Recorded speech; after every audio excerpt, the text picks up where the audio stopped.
with "Give My Love to Stan," Bill Pullman. That's so sweet. That's so sweet. We love you, Pop. That was beautiful. That opened up. Gorgeous. Makes me miss my dad. All right, kids, so you all signed on to Spaceballs 2 at this point. So let's start with Rick. Rick, how did it feel to wear the helmet again for the first time after all these years? What was it like to step back onto the Spaceballs set? Well, I kept having to pinch myself because I would look at Daphne and Bill and George Weiner, Colonel Sanders. Colonel Sanders, and then there were all these young people, and I realized I was their age 39 years ago when we made this, and here we are now, and my kids are the age of this.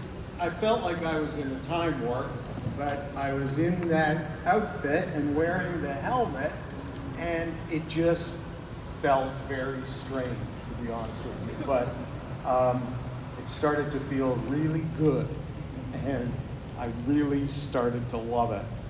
And who knows, you know? Maybe it's the beginning of many. I will say, when we were trying to get the helmet made and figure out the helmet, we were like, we got to figure out the glasses. And I asked Rick, I said, do you remember what brand, if anything, about the glasses? I had the original glasses. In fact, I wound up keeping they were prescriptions, so I wound up keeping a pair or two of the glasses from all the movies I did. So all these years, instead of playing with my dolls, I've been playing with my glasses. Okay. All these years? Kiki, let's go over to you. What can you tell us about your character, Destiny? Nothing. No, seriously, nothing. But what I can say is that I really loved playing her. And I can't wait for you guys to check her out and see, what she brings to the new Spaceballs. Woo! She brings a lot. She brings a lot.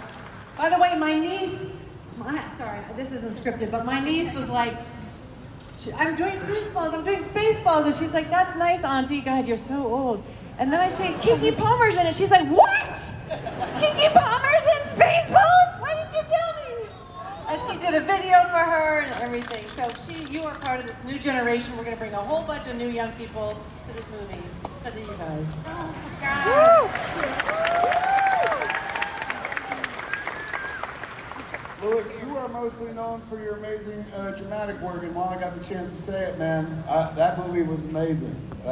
What they wound up calling the New Avengers and stuff. But I loved it. It's a movie about grief and darkness. Well done and stuff.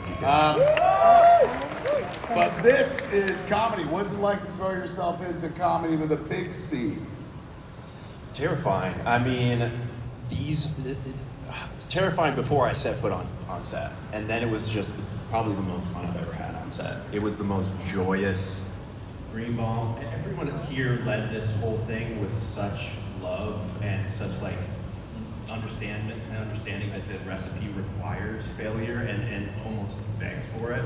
And so everyone kind of urged each other forward in that sense. But then also speaking of grief and sadness, comedy comes from that. It's sort of, I remember kind of learning that because Greenbaum was before the table read, he was really earnesty is all that you need at the seed of everything. And I was like, okay, I can do that. I've just kind of, just played all as truthful as possible. And luckily my lines were, did all the goofiness because I'm not a very smart guy. And so that was really close to home for me. So I was really fortunate.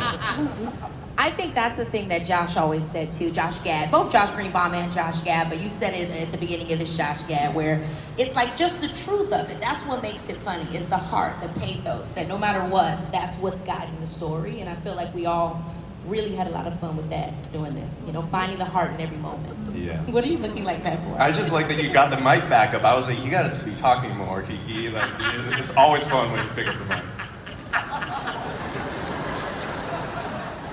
There's a lot going on here.